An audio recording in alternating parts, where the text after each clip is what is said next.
How's it going, guys? I'm Connor from Running Warehouse, and today I'm here with Thomas from Believe in the Run. And today we're gonna be looking at the history of the Kinvara, where it started and where it is today. Connor, I have always loved the Kinvara. I don't know how you got started with it. I mean, you had to have been like 15 years old when this came out, but this line has meant a lot to me. Tell me about this one. Oh, you're right. I was in high school. As you can tell from my shoe, it has gone through the ringer. And it all started, I was talking with a Saucony pro athlete, and this shoe, it wasn't even out yet. And he said, you've got to check out the Kinvara. It is highly cushioned, it's lightweight, it's sleek. It's like a racing flat in a daily trainer had a baby. So that's what we have here, the Kinvara 1. And it has gone a long way since its initial release. Thomas, can you kind of go through each iteration and kind of go through the trials of the Kinvara? I mean, I probably won't go through each iteration because my brain can't remember every single one. I've run in all of them, we've reviewed all of them. And when I started out with this one, the thing that was interesting about it was a whole new paradigm for running shoes.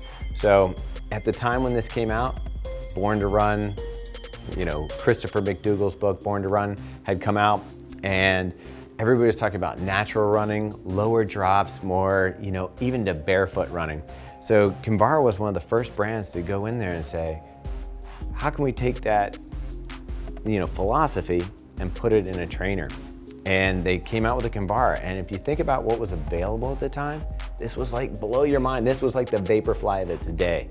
And so many shoe companies now have this offering, basically owe it to the Kinvara when it first came out. So it was lightweight. Other shoes at the time, I mean, minimal 12 ounces. Like you were talking, the Brooks Beast was real popular, and that was like 14 ounces. Tons of rubber, everybody's talking about durability. You had like shoes like Mizuno with the wave plates in it and rubber overlays to excess.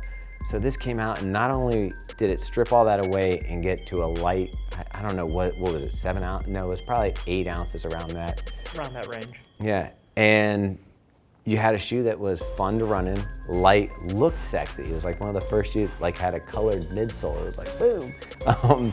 And from there, the line has grown, but really I look at this as like a pivotal moment in running shoe history. Now this was a revolutionary shoe for its time. Let's go to the next couple of versions. Where did the shoe end up? Well, it kind of did an interesting arc, and a lot of shoes do this. It started off so beautiful, and then it kind of got a lot of feedback from runners and different people who wanted to tell you what could be improved about it, and the shoe kind of became like a heavier daily trainer. And it kind of lost that really sexy spot of lightweight. Maybe it wasn't as durable, maybe it didn't last as long, but the price point was around $100. So you could kind of justify it not lasting as long. But what they did in the development, it felt like they started using more rubber on the shoe, started doing more overlays on the shoe, and it really started to lean more back into that traditional daily trainer. But luckily, somebody at Saucony said, hey, let's get it back to what was beautiful about this shoe. And you're gonna see, starting around the 9, 10, now the 11, the shoe started coming back and starts feeling like the 1, the 2, the 3 that had such a great, lightweight, responsive, fun ride, and it's great. I think that's very common. We see this a lot in the running shoe industry. People are giving their feedback. Everyone wants lighter, faster, more cushioned, more durable, and it's like you can't have everything in one shoe. You got to kind of have the trade-offs, and you know, you talk about the ups and downs, and it has gone through a lot. Do you remember from 1 to 11, was there a Kinvara that was your absolute favorite that, you know, if you could have one Kinvara, that would be it?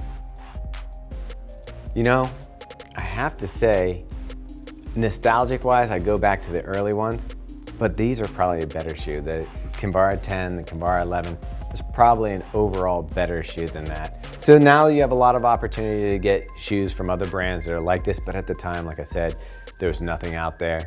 And I think that if you look at the entire Saucony line now, there's a place for this shoe in that line.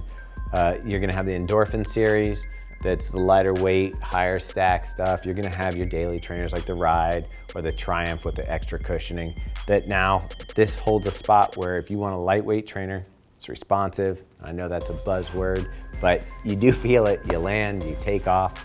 It's got a nice feel through the stride, and at a price point that's pretty accessible to everybody. Yeah, you know, you talk about nostalgia, and I'll agree, at the time, the Kinvara 1 was like my favorite shoe. You put it back on, it's still a great shoe for its time, but when you compare it to what's out on the market today, there's no comparison. The Kinvara 11, we've put some miles in, it's a great shoe. I'm looking forward to it for tempo runs, daily training. Some people might even use it for race day. It's just a versatile shoe, continuing on that Kinvara legacy. If you're looking to get a pair of these shoes on your feet, they're available now at runningwarehouse.com. I would just add that I would call this my island shoe. Like if you're packing, you can only take one shoe with you, this is the one. You heard it here first. You're stuck on an island, maybe with Thomas, Kinvara 11 is gonna be the shoe of choice. Lots of coconut milk.